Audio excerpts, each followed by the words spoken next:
Morning Joe starts right now. Do I have this day an opinion, a personal opinion, on the outcome in Roe versus Wade? And my answer to you is that I do not. But do you think there is as fundamental a concern as legitimacy of the court would be involved if Roe were to be overturned?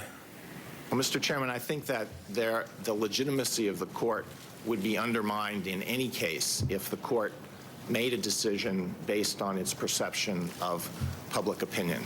So a good judge will consider it as precedent of the United States Supreme Court, worthy as treatment of precedent like any other. Senator, I said that it's settled as a precedent of the Supreme Court entitled to respect under principles of stare decisis.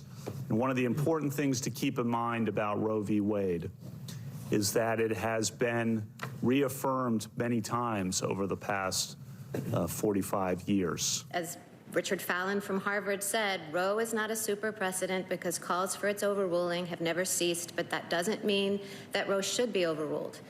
It just means that it doesn't fall on the small handful of cases like Marbury versus Madison and Brown versus the board that no one questions anymore.